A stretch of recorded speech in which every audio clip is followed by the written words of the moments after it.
Firstly, for those that don't know you, Sean, in as brief as you can, how would you describe what you do in the MMA industry? So as briefly as possible, you guys will all know if you're into MMA, these guys are going to make weight, and making weight isn't necessarily like the most enjoyable process, nor is it the safest. So my job is to kind of put them through or show them the best way to make weight, the safest way to make weight, so those guys can be in the cage in the best condition possible, really. You always hear this thing about making weight, right? There's a lot of cliches that go on in MMA. It's the worst bit, it's the actual fight between the fight. But how many times have you heard that personally? You get a bit sick of that.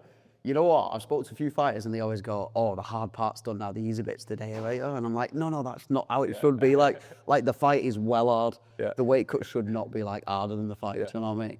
I guess that's where you come in, right? Where people's weight cuts are difficult. Yes. And I think where we're in a sport where it's still very new, and as you'll know, there's not a ton of knowledge on nutrition and the processes. There's a lot of, let's say, heel practices, but just to go back a touch, for those that hear this term a lot in regards to weight cut, just in layman's terms, what does that actually look like from maybe start to finish? So it's very different because a lot of people just assume that a weight cut is, I mean, there's a lot of people in here I assume have dieted before, and dieting and making weight aren't the same thing in any stretch of the imagination. There are elements to a weight cut that are a diet, but I mean, I always say from my perspective, because I was so deep into it, it's very normal for me to see people lose outrageous amounts of weight. But literally like Cade Roy's last night, we have guys in the bath that I go, when you put this into context, where you have to dehydrate X amount of your own body weight, this is a mental practice. So a weight cut in general is split into like 2 to 3 bits. The first bit obviously is your diet phase. The second bit then is your fight week phase. And then the last little bit is your kind of dehydration, getting you onto the stage. How that works for each person is individual, and how that works camp to camp is individual as well. Like I've had a lot of guys who've come to me over the years now, not 1 foot 7 to say, does that make sense? And it's not even just the diet part, like the moving parts of fight week in terms of the mental side of it. I mean, you're very close to Lon and you've seen his experience of weight cutting in China to London, and sometimes the weight cut can make or break a fight. Like you could see people crumble in the bathroom. For anybody who is a fighter in here as well or knows fighters will know those guys never feel like they've done enough. And like, if you can give them a nice cruisy weight cut and they feel really comfortable and healthy going on stage, or on the scale, sorry, it's just added a little bit. There's just that 1% that might make the difference in there as well. I think you said there about dieting down, and the mistake that I saw a lot, maybe more so in the amateur scene, is obviously these guys are fighting at different weight classes, 135 pounds, 145 pounds, whatever it may be. And sometimes you get people that think that you actually have to diet down all the way to that weight, which is not actually the case. So you mentioned there just about the dehydration phase. Just give us a little insight into what that actually looks like through the start of fight week, obviously towards the back end of it. So generally for me, and you can probably do these numbers in your head if you're any good at maths. Like, I am not. Then neither me, please start. If you want to get a calculator out, do your own maths now, you can. But for like a fight weight, you're not going to diet all the way down. So for somebody who's going to fight at like 70 kilos, I like to get to like maybe 7 to 8% now. Sure. So 7 to 8% over fight weight about 7 days before. So that gives us a weekend to pull from other components of the body. So we've done the dieting phase, but I expect you to diet all the way down, because for some people that's just impossible. Like me and Alan were speaking before about Paul Craig. Paul Craig's a giant blow. There's no way he can physically diet down to that body weight. Yeah. So you, very rarely, especially the elite level of MMA, you never see these guys diet to weight. We're always dieting to a safe place to pull from. And then in fight week, we're pulling from different avenues of the body. So we're pulling as much water out of the body as we can. We're pulling from carbohydrate. We're pulling from like water in the blood, which sounds dangerous to some point, and it is, but you've got to do that safely. We're pulling out fiber, so good content. And we're doing that over like a 5-day period to get you into a position. So the night before, we're dehydrating as little as possible. Because all those other components, the low carb diets, the low fiber diets, the low sodium diets, they aren't super enjoyable, and anybody in here who's done them knows they're not enjoyable or they're not dangerous. When we get to the dehydration phase, that's where the danger starts. That's when we're talking about, I mean, somebody tagged me in a post of Thailand this morning, and it was a case of an amateur fighter who'd gone in, he'd cut well too much weight in the bath, made weight, and then died the day later. So we're talking about, this isn't a joke, do you know what I mean? This is kind of life or destiny if you do it wrong. So knowing how to do that and how to go through that dehydration and rehydration processes, in some instances, life or death. What people won't realize is we say that about dehydration, right? Or what's actually very strange in this industry, or not just this industry, bodybuilding is quite similar, is you're actually going through a phase, not necessarily everyone does it, but most people do it, which is water loading. Yeah. Right? Which is a very, from the outsider perspective, is quite a strange concept. So just for those listening, just explain a little bit about what a water load is before you actually go and make weight for the scales. So the concept of a water load, well, to start, a water load is really simple. Like most of you know how much water you drink a day. If you know your body weight, we're going to times that by like 100 mils. So like for me, that's going to be like 7 liters of water a day. So this water is an excessive volume of water. And what we're trying to do is we're trying to trick the body into releasing water. It'll get to a point where it goes, we don't need this much anymore, and we'll just continue to pee. So if anybody's ever got a water load in here, you'll know you're going to the toilet all the time. Like I used to work in Tesco when I used to fight, and my boss was like, if you keep doing water loads when you're at work, we are going to sack you, because I'm trying to stop control and I'm in the toilet 24/7. What we're trying to do is we're trying to trick the body into making you pee as much as we can. Then the day before you make weight, we stop drinking. The body still thinks it needs to pee, and then we continue just to push water out. So it's relatively safe. Yes. But it is almost tricking the body into going, I need to pee all the time, and getting rid of all that fluid. Again, you're not going to lose a ton from it, but for me, I always say, if you can get half a kilo from a water load, it's half a kilo you don't have to dehydrate the soul on it. I know obviously you mentioned there about the industry that you came into, but just for a little bit of context, when did you actually get into this industry, and how did you get into this industry really? Because it's something I actually never asked you. So I've been training like combat sports since I was like 6. Man, got me into it. And Which is her. I don't know, and I'm not. So if you don't know, I'm related to Tom Aspinall. So Andy got me into combat sports when I was little. There's videos of me and Tom, and pictures of me in like these outrageously massive tie shorts at 6. So I've always been in and amongst combat sports. And I used to train and fight as a teenager. Came back into it as like an 18-year-old when I was doing my sports science degree at uni. And I literally went to uni on the basis that I had no idea what I wanted to do. I don't know if anybody else has done the same, but I did. I just did that. I fought at 90, so I fought and then had another fight about 4 weeks later. But I tore my cruciate in sparring.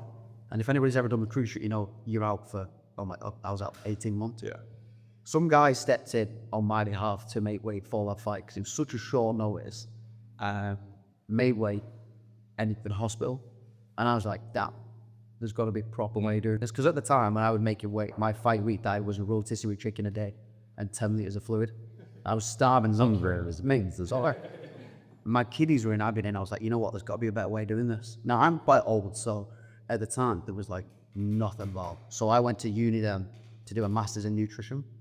And then everything kind of stemmed from there. It was almost an accident I got back into this. So I went to uni, couldn't find a job in sport. I wanted to work in football at the time.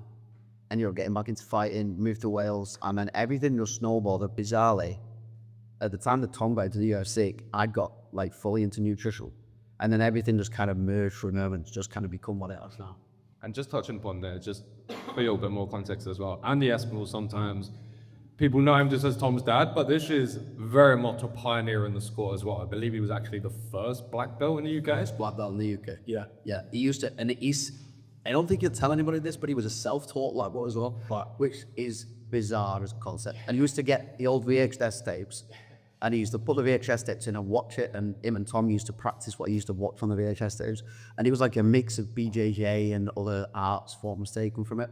And he was the first black belt in the UK. I want to circle back to something in a second, but you mentioned there about, obviously we have to touch upon it there. You grew up with Tom and your training. What was that like just to go from the very start of the journey? Because you're saying you're going into the small garage in the back with the oversized Muay Thai shorts. You've got, not at the time, but pioneer of the game. Yeah. What did training look like? What did the whole concept look like? Was it just making it up as you go along, or was there a sort of a bigger game plan in mind? So I only really, like, at the time I was still very much a kid, so I used to do football and other things as well. So like the combat sports side for me was like a little bit wasn't the main thing. And obviously Anthony's taking Tom to jiu-jitsu and kickboxing and everything, and I'm turning up. The gym used to be in a place in Lee. So Tom's from like Alton Way, and the gym used to be a kickboxing gym above a funeral director's in Lee. And all I can remember is going in there and doing the classes, and then there was like an 8, 9-year-old just doing laps around the gym, doing somersaults off the ropes and stuff. Like, we were still kids back then. Obviously, Tom took the training way more seriously than me. And then as I got to high school, I was still doing bits, but not as much with Tom there. I got into football, and obviously I think he was a black belt in jiu-jitsu by the time you were 10 or 12, and then went to an adult's progression, and I'm just still thinking about doing kickboxing like. So our experiences of combat sport were very different, but I have to give Andy credit for that, because obviously he has guided him and Joe at the time, Joe's his younger brother, through the combat sports journey. I was kind of just there for the ride at the beginning. It's not bad, right, to build. Like, it's all right. You know, it makes me pick of that beat when you said that, yeah, you know, could have went pro, had a the injury. Mate, 100%. Yeah, I was all right at fighting as well. Oh, but yeah, no. But obviously, like you said there, this was a while ago, but in the context of sport, right, we have football, it's been around hundreds of years, very established. You go to the pinnacle of football, right, you have these incredible centers, everything's set up for you, everything's done for you. But like I said, MMA a while ago was still the Wild West. Just paint a little bit more of a picture of what your field looked like when you actually started out to maybe what it is now. I mean, when I started out, MMA wasn't really a thing. You're talking like, I got into nutrition in like 2014 maybe. So even Muay Thai and boxing and stuff, well, boxing was obviously more established, but Muay Thai and MMA were kind of still like, well, nobody really knew what it was. I think if you asked Tom as well back in the day, like, you weren't really training MMA, you're just doing different bits. And only recently does MMA training and MMA dudes become like an actual thing.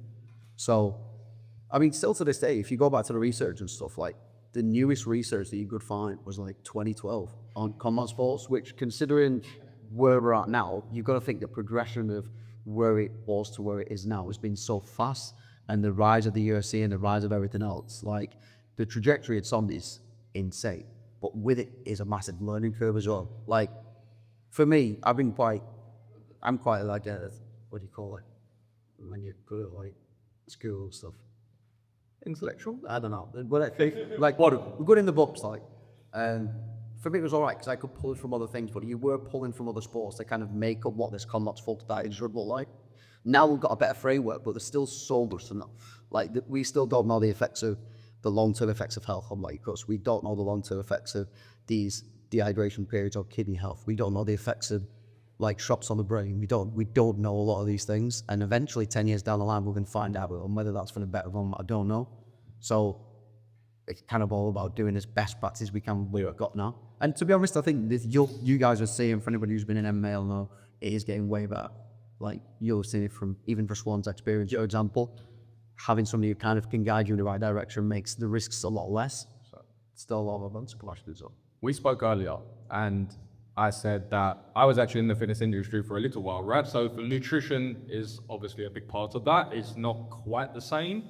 There are some crossovers, but I always thought it was crazy because that is a very, well, relatively well-established industry. But when you get these new people coming into it, there's still these glaring mistakes that people make. Things along the lines of, I shouldn't eat carbs, or I can't eat past 6 p.m, or different things like this I'd always hear. For you, in an industry which is a little bit new, and you are getting people that maybe aren't very educated in it, what is the biggest sort of mistake or takeaway you hear that you just think, is that still how people are thinking? Honestly, there's so much, but I think a lot of it is led by, a lot of people you'll see will come from all the coaches who've got all the ways of doing things. In terms of, like, I've seen people, going back from the dehydration things, like, I physically watched it with my eyes, but it's not my place to get involved with, and this was in Thailand as well, is this guy to make weight, he's in the sauna, they closed him in the sauna, and the coach just stood there with his foot on the door. The guy's like, get me out. I'm like, what am I watching here? Do you know what I mean? It's nuts. But even stuff like that, but stuff like, you're right, avoiding carbs, avoiding stuff after a certain period of time, like, thinking diets have got to be like this super clean, boring, horrible thing, or, you know what it is? A lot of fighters, a lot of fights, because we see online, we perceive the weight cuts to be hard. People go, oh, cutting weight, it should feel hard, and that's not how it should be. I don't want people to wear a weight cut as a badge of honor. Do you know what I mean? And unfortunately, a lot of people still do. If the weight cut wasn't hard, you've not done it right, or if it was too easy, you've done something wrong. And I'm like, a lot of it is a perspective shift, and that is really hard to change. Once you change the culture of one person in a gym, it does get better. But it depends, because it depends where you come from, but it also depends who you're speaking to as to what. Because I see some mad things from people who I think are relatively well educated, and I'm like, why are you doing that? Yeah. And they go, oh, I don't know, it's just always the way I've done it. Yeah. Like, they don't perceive it as a problem until it becomes a problem. So it's so different for everybody. So different. It's interesting you say about badge of honor, because I've actually noticed this. Amateurs, professionals, it's this thing that's spoken about so much is so difficult. It's crazy that there's almost this weirdly glamorous side to it, which is strange if you've noticed that. It's so strange. So strange. Like, I've been looking to work with like a lot of like really good end guys, and their perspective on it has totally shifted in terms of, like, I've just had the MMA Academy boys up from America like last week. Yeah. All of those are really simple, easy fight calls, but they all went on to win, and it's kind of like, that's the standard of how it should be. That's what we want every time now. Like, I don't want you killing yourself. I don't want everything to feel hard. Like, if that is the standard, then these guys have got people looking up to them as to, oh, it can be easy. And that's the goal, really, is to get away from that. Everything's got to be so difficult. Because my thing is, right, is if anybody's been involved in training camps or whatever, the training camp is hard enough. The mental side of it's hard enough. Like, the training and everything is super hard. You don't need the weight to be super hard as well. Just a last couple, just to touch on the thing that you mentioned earlier. We spoke about it the other day, because I think something which is quite a big point in MMA that's not spoken about enough is actually the knowledge of food, and actually knowing how to cook simple meals that are maybe healthy but actually tasty. And I think what you're doing very well at the moment, especially with the athletes you're working with, is showing that they can actually eat very nice things and still cut weight, right? Yeah, hopefully, yeah. I think that's the goal, is to give people, my thing is when I get client on board, I go, what do you really like to eat? And most people go, oh, dove. And I'm like, well, think of it this way. If you were to go out for a meal, what would you go out for? And I'm like, we're going to take everything that you love in terms of foods that you would go out for, foods that you would buy, foods that you would do outside of camp naturally, and we make that fight camp with. Sure. Like, we can fit all these things in, and then when you give it to me, oh my God, why have I never done it like this before? Do you know what I mean? And again, it's like those little 1%. If you can come home from training and you've been battered and you've been beaten up, and you've got something nice to look forward to, mentally it's a nice place to start the next day. And like, a lot of people in here will know, like, sometimes food is a comfort and things like that, and I'm a big advocate of, if we get like 80% of the day pretty much nailed, and I can give you chocolate and sweets or something that doesn't necessarily like fit what a fight camp should be, again, little mental checkpoint that it makes it more enjoyable. And the more enjoyable you can make food, like, I've got a really good guy in shout out, Joe Fields, because he takes so much care and attention to his food. I'll get him to put some food on his story. Go and give him a follow, because his food is sensational. He's the one, man. That's it. You know what? I think Food Fighters episode, you're Joe Fields, sure, beat your shit off. Sure. But he takes so much care and attention to his food, and he swears by, if I could make this little max, and it makes my whole day experience better. It takes him a little bit long, but he appreciates food a bit more now. And I think he appreciates the food is something that don't miss as well. It's because it's fuel, always super boring. Yeah. And people see it as that. I'm like, no, if you can appreciate the food and you can sit with it, and it's a little bit like a hippie way of looking at it. But honestly, once you change your perspective and look at it like that, everything's just a bit better. Last thing to wrap up on, drop a hand first and foremost. Sean Aspinall, PhD? Dr. Sean Aspinall on Instagram, and usually red on TikTok. I'm usually red. Not just usually. Usually red. I actually didn't know this, so this is news for me. I've learned that I actually don't follow it, so that's a good start. Last thing I do want to wrap up on, just give us a little outlook from your perspective. We spoke a little bit off air just in regards to business. Yeah. What does the next sort of 6 months or 12 months look like to you from a business perspective, and maybe what you'll do? Yeah. So I've got a boxer we're waiting on, will fight to be confirmed for the Canelo undercard in May. I am going out to UFC with Mason Jones to fight Jeremy Stevens in Iowa. What a mad fight that is. Yeah. There's a lot of kind of other things coming up in terms of MMA guys. We've got some more of the MMA Academy boys on. And then obviously we're just waiting for Dana to make the call for the big one. Big one being. Mr. John Jones. Yes, exactly that. Right. Sean, that was an absolute pleasure. Thank you very much. Drop your handles wanting what so everyone can drop you a follow. Instagram, Dr. Sean Aspinall, and TikTok, usually red. Thank you very much.